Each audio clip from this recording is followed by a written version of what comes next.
જય સ્વામિનારાયણ. કે જીવનમાં જ્ઞાનનું મહત્વ તો છે જ,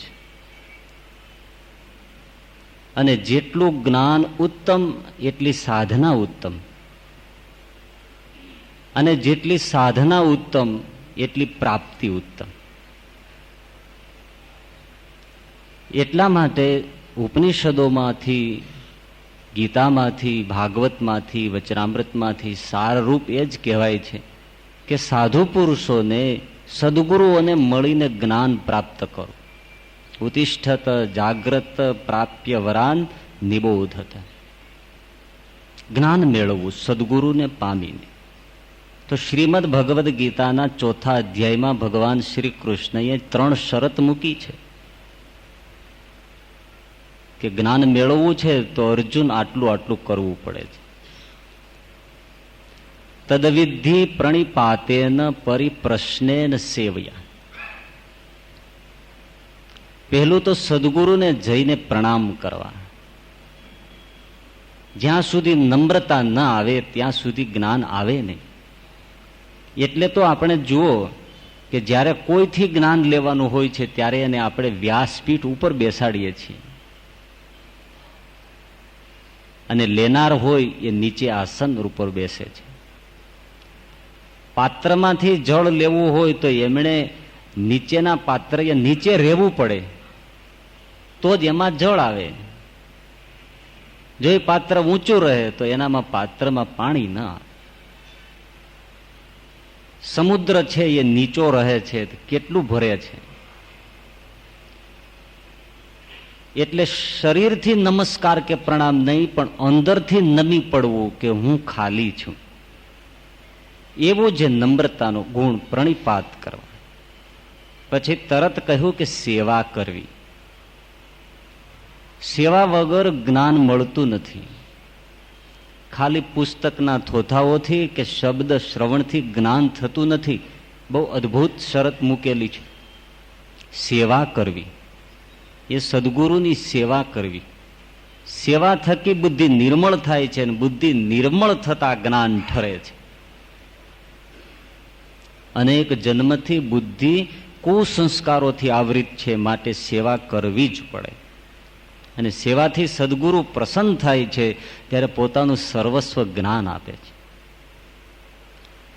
અને ત્રીજી શરત છે કે ખાલી પ્રણામ, ખાલી સેવા એટલું જ નહીં, પણ પરિપ્રશ્ને, વારંવાર એને પૂછી લેવું. પ્રશ્નો પૂછવા, એકાદ વાર નહીં, પરિપ્રશ્ને, પ્રશ્નોની હારમાળા કરી દેવી અને પૂછી પૂછીને જ્ઞાન પ્રાપ્ત કરવું. જેમ સુરતમાં મહારાજ પધાર્યા ત્યારે અરદેસરજી પારસી હોવાથી આ સંપ્રદાયનું જ્ઞાન મેળવવા માટે મહારાજ જ્યારે નવરા હોય જરા, ત્યારે બધા જ પ્રશ્નો પૂછી પૂછીને જ્ઞાન એકત્રિત કરી લીધું. અને શ્રીજી મહારાજે એની પ્રશંસા કરી કે યોગ્ય મુમુક્ષુ છે. તો મહારાજ એના ઉપર પ્રસન્ન પણ થયા. તો હવે વિચાર કરીએ આપણે બધા કે મોટો વર્ગ એવો છે કે ખાલી સદગુરુને પ્રણામ કરી નીકળી જાય છે, પણ સેવા અને પરિપ્રશ્ન એ 2 શરત પાળતા જ નથી. અમુક લોકો એવા છે કે ખાલી દંડવત પ્રણામ, નમ્રતા દાખવે છે, સેવા પણ કરે છે, પણ ત્રીજી વસ્તુ તો જીવનમાં છે જ નહીં. પ્રશ્ન નથી, ક્યારેય પ્રશ્ન પૂછતા જ નથી, પ્રશ્ન ઊભો જ થતો નથી. અને જ્યાં સુધી પ્રશ્ન ભાવ જાગે નહીં ત્યાં સુધી અંદર જિજ્ઞાસા હોતી જ નથી. ક્યારે પૂછવાનું મન ક્યારે થાય કે કોઈ વિષયમાં જિજ્ઞાસા આવી હોય તો પૂછાય. જિજ્ઞાસા વગર પ્રશ્ન ઉઠતો નથી, અને જિજ્ઞાસા વગર પાત્રતા થતી નથી. પ્રશ્ન ભાવ હોવો જોઈએ. જેવી રીતે ભોજન માટે ભૂખ આવશ્યક છે, ભૂખ ન હોય તો ભોજન ભાવે, એમ જ્ઞાન માટે પણ પ્રશ્ન ભાવ જાગવો, પ્રશ્નની ભૂખ જાગવી જરૂરી છે. ભૂખ હોય તો ભોજન ભાવે, ભૂખ હોય તો ભોજન પચે, ભૂખ હોય તો ભોજન જેમાંથી એ પુષ્ટિ કરે. એવી જ રીતે અંદરથી પ્રશ્નનો ભાવ જાગે તો જ જ્ઞાન ચર્ચા ભાવે, યાને પસંદ આવે. સમજ પડે અને જ્ઞાન ચર્ચા એને પચે.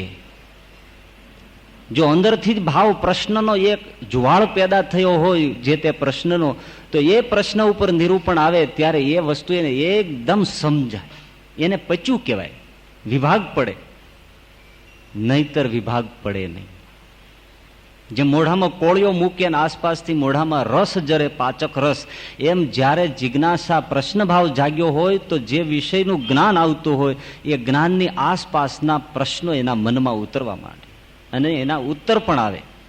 એટલે એ જ્ઞાન એને પચે અને પ્રશ્નભાવથી સ્વીકારેલું પચેલું જ્ઞાન એને વિકૃતિ ન આવે. નહીતર અપચો જેમ ભોજન કરે અને વિકૃતિ પેદા કરે, એમ જો જિજ્ઞાસા ન હોય, સત્ય પ્રશ્નનો ભાવ ન હોય, તો એ સાંભળેલું જ્ઞાન ગેરસમજણ પેદા કરે અને એ એની તબિયત બગાડી નાખે, વિકૃતિ પેદા કરે. જે કહેવાયું હોય એના કરતા કંઈક જુદું જ સમજાઈ જાય.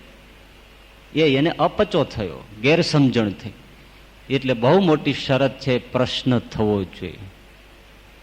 આ વચનામૃતનો પ્રશ્ન જે તે વ્યક્તિનો પૂછાયેલો જ થઈને રહી જાય તો આપણને બહુ મજા ના આવે.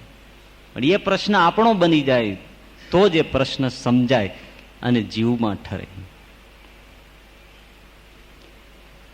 અને પ્રશ્નની આગળ પ્રશ્ન ઉપડતો હોય તો બહુ અદભુત વાત છે. શ્રવણ કરો અને એમાંથી પ્રશ્ન આગળ દોડે, આનું કેમ હશે? તો એ બહુ મોટી પાત્રતા કહેવાય અને મોટો શ્રોતા કહેવાય.